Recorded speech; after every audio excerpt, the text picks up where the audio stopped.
በአጼ ኃይለሥላሴ ዘመነ መንግስት ስራ ላይ ይውሉ የነበሩ በርካታ መኪናዎች ትላልቅ ስምና ማርክ ያላቸው እንደ ማርሴዲስ፣ ዶጅ እና ሌሎችም በጣም ትላልቅ ስም ያላቸው የመኪና አይነቶች የሚገኙበት ነው። በቁጥር ከ200 በላይ አጠቃላይ መኪናዎች አሉ።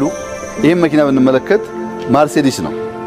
ግን ይህ ማርሴዲስ ከኋላ መቀመጫው ከዚህ ጀምሮ እስከዚህ የምታዩት ቦታ ኋላ መቀመጫ ነው እና መቀመጫው ይሄ ነው።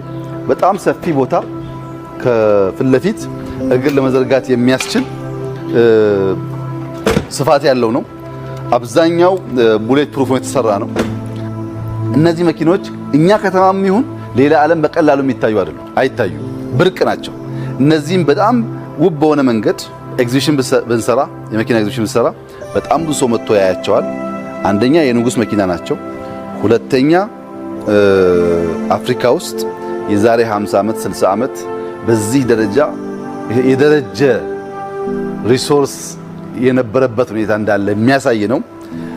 እንደው ተጋነነ አትበሉኝና በኔ ግምት አሁን በመካከለኛው ምስራቅ ያሉ ነገስታት የዛሬ 50 ዓመት አያቶቻቸው በዚህን ያክል መኪና ነበራቸው ብሎ ለማሳየት የሚችሉ አይመስለኝም። ያኔ ነዳጅ እንዳሁን ስላልሆነ በዛ ጊዜ ይሄን የሚያክል ሀብት በቤተ መንግስት የሚታይ አይመስለኝም።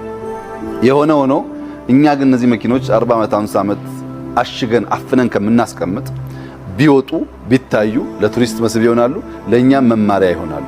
ለምሳሌ ብራዚል ሀገር አንድ መኪና ብቻ በመስታወት ተቀምጣ እንደዚህ አይነት የድሮ መኪና በጣም ብዙ ሰው እየሄደ ይነሳ፣ ፎቶ ይነሳል፣ ከፍሎ ያያታል።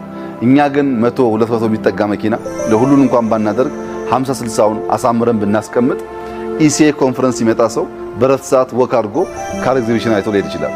አፍሪካ ውስጥ ኢትዮጵያ ውስጥ ጥንታዊ ታሪክ ያላት ከ50 ዓመት በፊት በእንደዚህ አይነት የደረጀ ውቅር መንግስቷ የሚንቀሳቀስ ሀገር ናት የሚለው ቀላል ትርጉም የሚሰጠው አይደለም።